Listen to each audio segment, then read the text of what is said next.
दोस्तों, भारत के नेत्र विमान यानी अवैक्स के लिए ब्राजील के साथ भारत की एक अहम डील साइन हो गई है और इसकी जानकारी खुद भारतीय रक्षा मंत्री ने दी है। इसके अलावा हमारी दूसरी खबर तुर्की से आ रही है, जिसने पाकिस्तान को दशक का सबसे बड़ा चूना लगा दिया है और पाकिस्तान की नौसेना, जो कि पहले से ही बदतर हालत में है, उसे और नुकसान तुर्की ने पहुंचा दिया है। जानेंगे इन दोनों खबरों के बारे में इस वीडियो में डिटेल में। पहले बात करते हैं तुर्की की, लेकिन उससे पहले आपको बता दें कि स्क्रीन पर जो भी क्लिप्स हम दिखा रहे हैं वो सब भारतीय नौसेना की है और ये सिर्फ रिप्रेजेंटेशन के लिए है। पाकिस्तान की सबमरीन की ना तो क्लिप है और ना ही इतनी अच्छी है कि उन्हें स्क्रीन पर दिखाया जाए। दरअसल पाकिस्तान की नौसेना के लिए एक बड़ी चिंता की खबर सामने आई है। तुर्की की मदद से चल रहे पाकिस्तान नेवी के अगस्ता 90B पनडुब्बियों के अपग्रेड प्रोजेक्ट में गंभीर तकनीकी खामी पाई गई है। रिपोर्ट के मुताबिक अपग्रेड के बाद जब इन पनडुब्बियों का समुद्री परीक्षण किया गया तो पता चला कि अब ये पहले से ज्यादा आवाज कर रही है, यानी अब इनका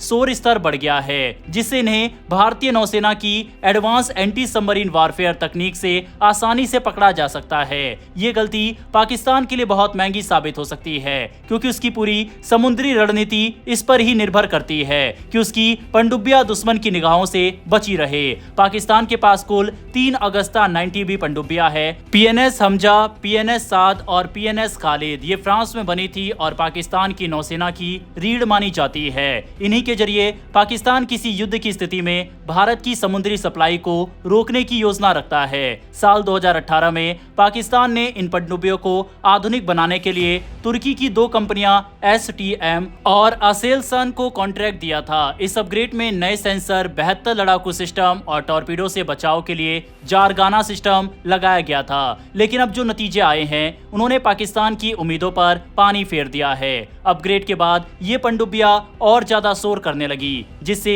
अब इनकी स्टेल्थ यानी छिपकर चलने की क्षमता कम हो गई है। असल में ये पूरा प्रोजेक्ट 7 साल पहले शुरू किया गया था ताकि इन पनडुब्बियों की उम्र करीब 15 साल और बढ़ाई जा सके। इसके तहत नई बैटरी, तुर्की के एवियोनिक्स सिस्टम और इलेक्ट्रॉनिक वारफेयर उपकरण लगाए जाने थे। पहली पनडुब्बी PNS हमजा 2023 तक तैयार होनी थी, लेकिन पश्चिमी देशों की पाबंदियों और पुर्जों की कमी की वजह से ये काम 2025 तक खिंच गया। तुर्की के असेलसन कंपनी ने जारगाना नाम का सिस्टम बनाया था, जो टॉर्पीडो से बचाव के लिए शोर पैदा करके दुश्मन के सेंसर को भ्रमित करता है। यानी ये सिस्टम खुद आवाज पैदा करता है ताकि दुश्मन की मिसाइलें गलत दिशा में चली जाए। लेकिन विडंबना यह है कि अब यही सिस्टम पूरी पनडुब्बी को और ज्यादा शोर वाला बना रहा है। पाकिस्तान नौसेना के सूत्रों के मुताबिक तुर्की से लिए गए कुछ हिस्से सही से फिट नहीं हुए हैं, जिससे प्रोपेलर में कंपन बढ़ गया है और मशीनरी की आवाज भी ज्यादा हो गई है। परीक्षणों में पाया गया कि अपग्रेड के बाद पनडुब्बियों का शोर स्तर 10 से 15 डेसिबल बढ़ गया। इसका मतलब है कि अब भारतीय नौसेना के P-A टाइप पोसाइडन विमान और कलवरी क्लास की पनडुब्बियां इन्हें बहुत दूर से ही पकड़ सकती है। इससे पाकिस्तान नौसेना की अंडर वाटर डिटरेंस यानी पानी के नीचे से हमला करने की ताकत कमजोर हो गई है। पहले भी इस प्रोजेक्ट को लेकर पाकिस्तान में नाराजगी देखी गई थी। जून 2025 की एक रिपोर्ट में बताया गया था कि अपग्रेड में देरी के कारण पाकिस्तान की 2 पनडुब्बियां लंबे समय से सर्विस में नहीं थी, जिससे उसकी पनडुब्बी फ्लीट आधी ताकत पर रह गई थी। अब जब अपग्रेड के बाद भी नतीजे खराब निकले तो पाकिस्तान सरकार इस प्रोजेक्ट पर तुर्की से जुर्माना लगाने पर विचार कर रही है। पनडुब्बियों के लिए शोर यानी नॉइज सबसे बड़ा दुश्मन होता है। आधुनिक युद्ध में दुश्मन इन्हें पकड़ने के लिए पैसिव सोनार का इस्तेमाल करता है, जो सिर्फ आवाजों से दिशा और दूरी का अंदाजा लगा लेता है। पुरानी अगस्ता पनडुब्बियां पहले 100 से 110 डेसिबल की आवाज करती थी, लेकिन अब अपग्रेड के बाद ये 120 डेसिबल से ऊपर पहुंच गई है, जो 1970 के दशक की पुरानी पनडुब्बियां जितने शोर वाली है। इस वजह से अब भारतीय नौसेना की टो की गई सोनार प्रणाली इन्हें 60 से 70 किलोमीटर की दूरी से पकड़ सकती है। पाकिस्तान के लिए यह बहुत बड़ी रणनीतिक हार मानी जा रही है, क्योंकि अब उसकी ये पनडुब्बियां भारतीय नौसेना के MH-60R हेलीकॉप्टर, सी किंग हेलो और कलवरी क्लास जैसी आधुनिक सबमरीन के सामने टिक नहीं पाएंगी। युद्ध अभ्यासों में ये देखा गया है कि अगर पाकिस्तान की पनडुब्बियां इतनी शोर वाली हो गई तो वो भारत के मालाबार समुद्री रास्ते में घुस ही नहीं पाएंगी। इससे पाकिस्तान के सरफेस जहाज यानी सतह पर चलने वाले बेड़े भी असुरक्षित हो जाएंगे। कई रक्षा विश्लेषकों का मानना है कि पाकिस्तान अब मजबूर होकर चीन से नई हैंगोर क्लास पनडुब्बियां तेजी से खरीदने की कोशिश करेगा।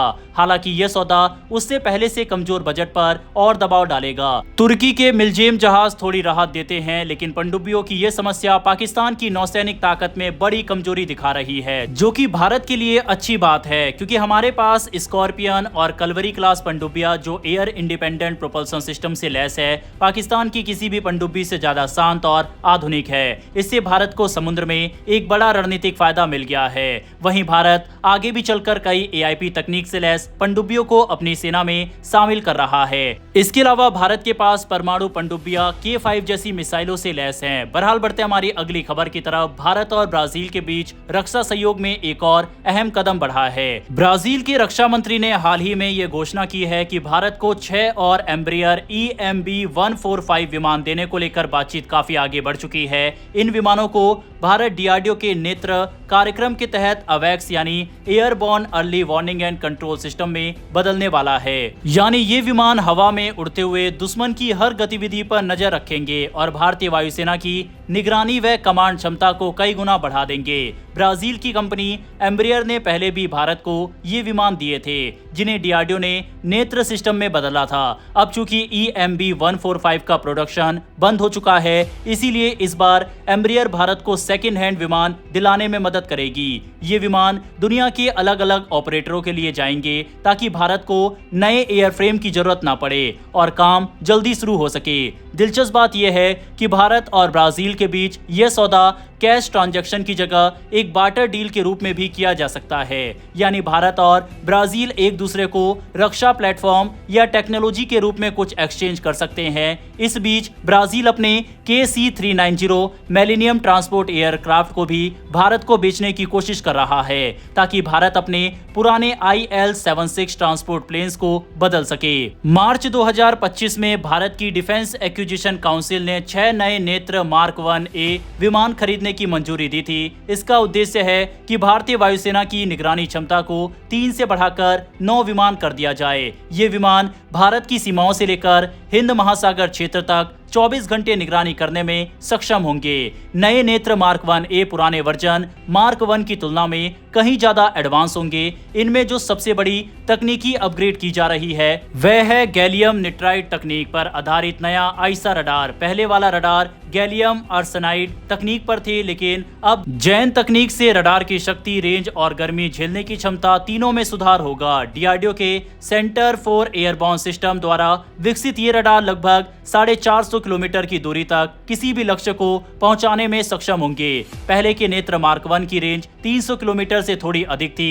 यानी अब भारतीय वायुसेना चीन और पाकिस्तान की सीमाओं पर उड़ रहे दुश्मन के विमानों या ड्रोन को बहुत दूर से ही पकड़ पाएगी। इसके अलावा मार्क 1A में बेहतर electronic warfare system, upgraded mission computer और तेज डेटा लिंक सिस्टम जोड़े जा रहे हैं, ताकि ये विमान भारत के राफेल और सुखोई 30 MKI जैसे लड़ाकू विमानों के साथ मिलकर नेटवर्क सेंट्रिक वॉरफेयर यानी आपस में जुड़े युद्ध प्रणाली का हिस्सा बन सके। इन विमानों में AI यानी आर्टिफिशियल इंटेलिजेंस आधारित सॉफ्टवेयर भी होगा, जो दुश्मन के खतरे को पहचान कर प्राथमिकता तय करेगा। DRDO की कोशिश है कि इस प्रोजेक्ट में लगभग 70% स्वदेशी उपकरण और सॉफ्टवेयर का इस्तेमाल हो, जिससे ये पूरी तरह मेड इन इंडिया पहल को मजबूत करे। रिपोर्ट के अनुसार 6 नेत्र मार्क 1A विमानों की कुल लागत लगभग 10,000 से 12,000 करोड़ रुपए के बीच होगी, लेकिन चूंकि विमान नए नहीं बल्कि सेकेंड हैंड के लिए जा रहे हैं, इसीलिए ये लागत काफी कम मानी जा रही है। इन नए विमानों के आने से भारत की वायुसेना को पूरे हिमालय क्षेत्र और हिंद महासागर के ऊपर लगभग 300 डिग्री क्षेत्र में लगातार निगरानी की क्षमता मिलेगी। ये विमान किसी भी मिसाइल, दुश्मन के विमान या युद्धपोत की गतिविधियों को पहले से पता लगा सकेंगे और जमीन से हमला करने वाली यूनिट्स को तुरंत सूचना दे सकेंगे। बहरहाल दोस्तों, इस वीडियो में इतना ही।